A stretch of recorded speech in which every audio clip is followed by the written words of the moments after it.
I was a sergeant working the rec yard at the time for 9, 10 years, so I had a good crew. I felt a good reputation with the staff. I was the executive vice president for the association, so a lot of my staff was dealing with the staff uh, and holding a lot of it in, going through a divorce.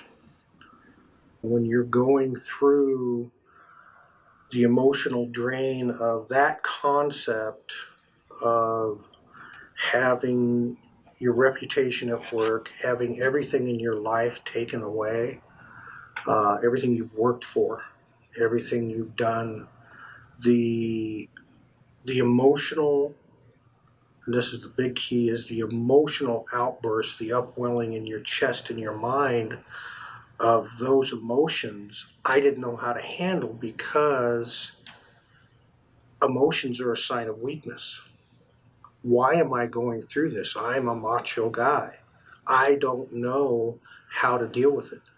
And so the uncontrollable crying, the uncontrollable pain, just the goosebumps and your body shaking because you just have no control over it.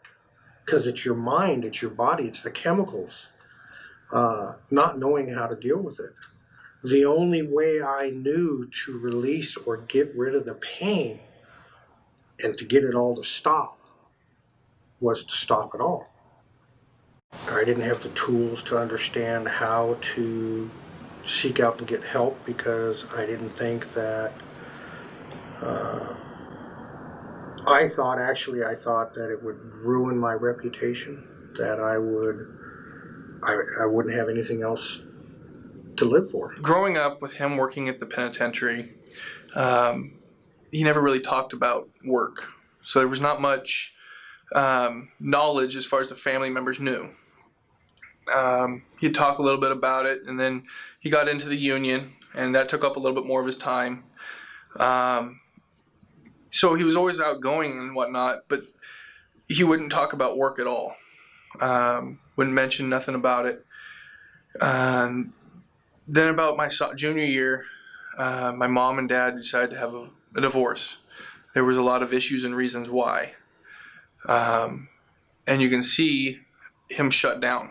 I mean, he wanted to try to be there for certain things, but he couldn't, because he was either, just stressed, tired, overworked, always at the union, trying to focus on things at work.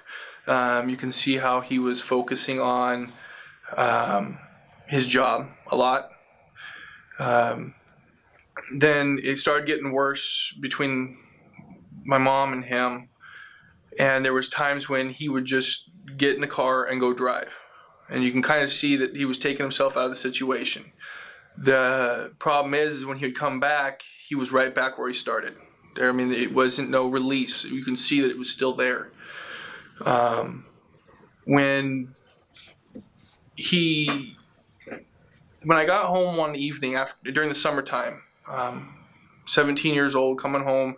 I can't remember the reason why or where I was coming from, but I do remember walking in the door, and he's sitting on the kitchen floor with his handgun in his hand. I didn't even see the beer, the alcohol on the floor. All I saw was his face and the handgun. I never really looked in the look in his eyes, and it's freaking scary. The thought that he won't be there no more, and he was damn close to going away. With this job, you get so wound up with your professional life that it becomes your life, that you don't go home and do the camping, the fishing, the hunting. Nothing else matters. So when their personal life goes to hell in a handbasket, they have no tools or resources to deal with it, because the only thing they have is their professional life. And when they switch that around, you realize that this is my job, it is my source of income, it's my way of life, it's not my life.